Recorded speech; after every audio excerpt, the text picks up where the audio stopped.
விக்ரம் தும் தா தும் தும் விக்ரம் தும் தா தும் தும் தா விக்ரம் வெற்றி பெற்றவன் தும் தும் தும் தும் தும்பு தும்புது தும்பு தும்பு தும்புது தும் துது துது தும் தும் தும் துது நிஜம் தும் தும் விக்ரம் விக்ரம் தும் தும். ஊர் ஒன்றிய தலைவர் அப்படியே பார்த்துக்கிட்டே இருக்கார். கார்பரண்டு வராரு. எப்பா புதுசாக என்னப்பா இப்போ நீ பண்ணியிருக்க? ஐயா, இப்போ நம்ம கட்டை மூலியமாக பெரிய பெரிய வீடு கட்டிட்டேன். அதில் பாத்ரூம்பு, பெட்ரூம்பு, படுக்கிற ரூம்பு, குளியல் ரூம்பு, சென்னல், அப்படியே டோரை இழுத்தோம்னா சென்னல் தெரியும். ஸ்டோரை அப்படியே அங்கிட்டு இழுத்தோம்னா லாக் ஆயிடுச்சுன்னா அது இருட்டாயிரும் அப்படின்னு சொல்லுதார் ஒன்றிய தலைவர்கிட்ட. அப்போ ஒன்றிய தலைவர், சரிப்பா, அது வெயிலுக்கு பனிக்கு தாக்கு பிடிக்கும், ஆனால் மழைக்கு உன் கட்டை வீடு தாக்கு பிடிக்காதியா? அது அப்படியே பொதுமி போயிடும், மச்சு போயிடும், பிறகு உடஞ்சி விழுந்துருப்பான். வெயிலுக்கு அந்த கட்டை வீடை யூஸ் பண்ணிக்கோங்க. ஆனால் கட்டை வீடு நல்லா ஸ்ட்ராங்காக செஞ்சு நல்லா பலனாக இருக்கணும், வலுவாக இருக்கணும் வீடு. ஏதாவது ஏடாங்கூடமாக செஞ்சு ஏன் பேரை கெடுத்து விட்றாதாப்பா அப்படின்னு ஒன்றிய தலைவர் பேர் உள்ளவர் கட்டை கார்பரண்ட்டை பேசுதார். ஐயா, நான் நல்லா செஞ்சிட்டேன் ஐயா அப்படின்னு சொல்கிறாப்புல. ஓ, இரும்பு ஆசாரி, நீ என்னப்பா பண்ணி வச்சுருக்க?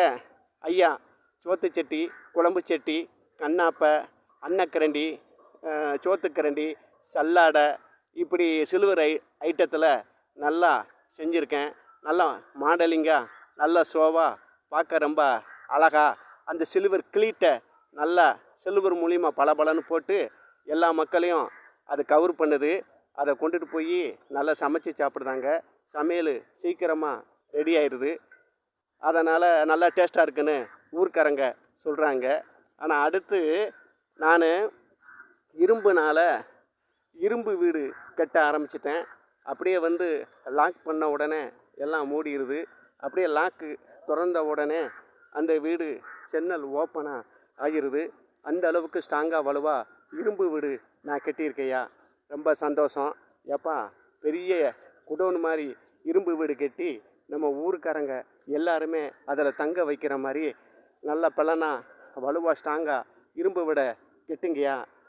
மழைக்கு பனிக்கும் ஊருக்காரங்க அப்படியே அந்த இரும்பு வீட்டுக்குள்ளே அடைக்கலாம், பாதுகாப்பாக இருக்கும் அப்படின்னு ஒன்றிய தலைவர் பேர் உள்ளவர் சொல்லுதார்.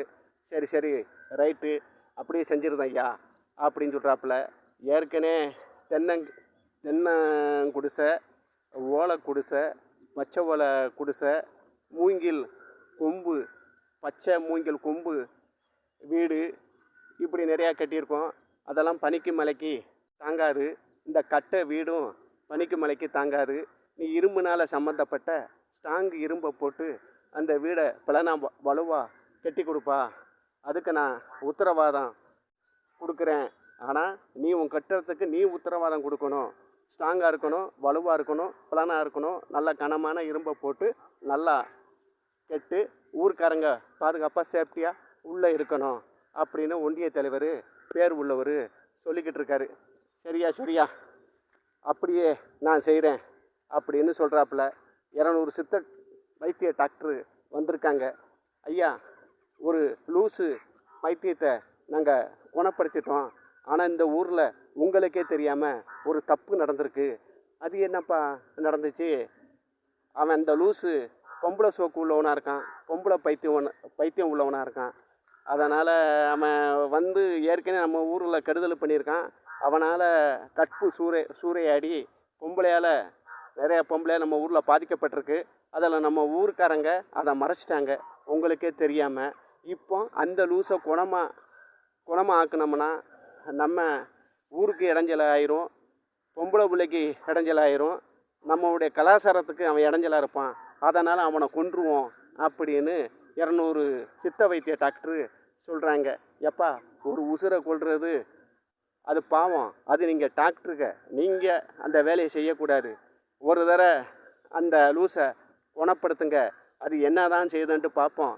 நம்ம கருத்துக்களுக்கு நம்ம பொம்பளை பிள்ளைய பாதுகாப்பாக இருந்துச்சு, நம்ம கலாச்சாரத்துக்கு கட்டுப்பட்டு நியாயத்துக்கு கட்டுப்பட்டு அந்த லூசு வாழ்ந்துச்சுன்னா உசுரோடு வச்சுருப்போம். இல்லை நம்ம ஊருக்காரங்க உண்டு இல்லைன்னு அவங்கள அந்த லூஸை பார்த்துருவாங்க.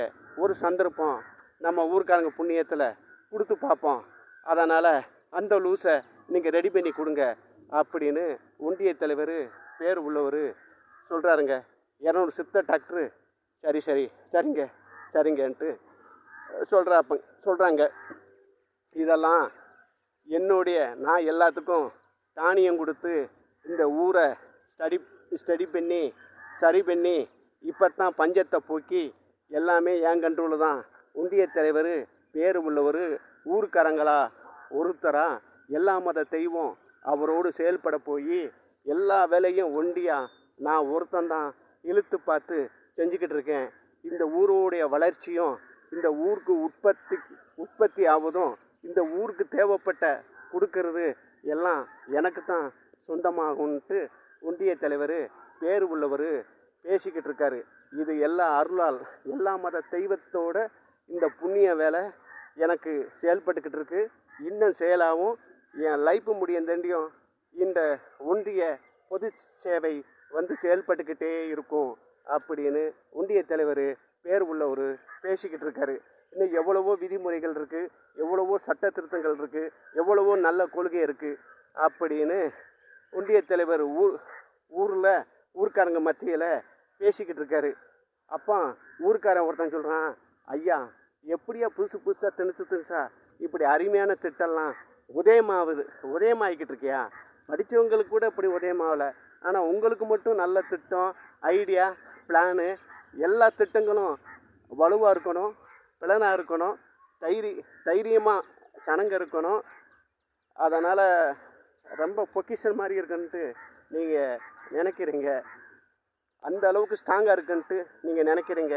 நீங்கள் போடக்கூடிய சட்டங்கள் எல்லாம் அழகாக சூப்பராக அருமையாக இருக்கியா? புதுசாக நீங்கள் பண்ணுறீங்கய்யா. படித்தவனுக்கு கூட இந்த சட்ட திருத்தத்தை பற்றி தெரியாது, ஆனால் உங்களுக்கு ரொம்ப அளவுக்கு அதிகமாக சட்ட திருத்தத்தை பற்றி கொள்கையை பற்றி அப்படி புட்டுன்னு கரெக்டாக கொடுத்து அந்த கொள்கையோடு இங்கே செயல்பட்டுக்கிட்டு வாழ்ந்துக்கிட்டு இருக்கீங்க இல்லையா? ஒன்றிய தலைவர் பேர் உள்ளோன்னு ஊர்க்காரங்க மொத்த பேரும் பேசுகிறாங்க. ஐயா நீங்கள் 100 வயசு வரைக்கும் இருக்கணும்யா. சரி உங்கள் அன்பும் உங்கள் ஆதரவும் உங்கள் சப்போர்ட்டும் உங்கள் எழுப்பும் நம்ம ஊர் கலாச்சாரத்துப்படி விதிப்படி நீங்கள் வாழ்ந்துக்கிட்டுருங்க, அதுவே எனக்கு போதும். நல்ல கொள்கையோடு வாழ்ந்தா நம்ம எல்லாத்துக்கும் தாங்க பெருமை அப்படின்னு ஒன்றிய தலைவர் பேர் உள்ளவர் மக்களை பார்த்து சனங்களை பார்த்து அப்படியே பேசுகிறாருங்க. சரி எல்லாம் போயிட்டு வாங்க. அடுத்து இங்கே லாபமாக இருந்தாலும் நட்டமாக இருந்தாலும் பிரச்சனையாக இருந்தாலும் பஞ்சமாக இருந்தாலும் என்னை கூப்பிடுங்க. அந்த ஸ்பாட்டில் இந்த ஒன்றிய பேர் தலைவர் களத்தில் இறங்கி உங்களுக்காக நான் என்ன வேலைனாலும் நான் செய்வேன், வாழ்வேன், உங்களோடு நான் வாழ்ந்து கொண்டே இருப்பேன். எம் பாலசுப்ரமணியன். இது 36வது சென்ட்ரன்ஸை தலைமுறையில் உங்கள் மத்தியில் பேசிக்கிட்டு இருக்கேன். எல்லாம் போயிட்டு வாங்கய்யா, போயிட்டு வாங்கம்மா.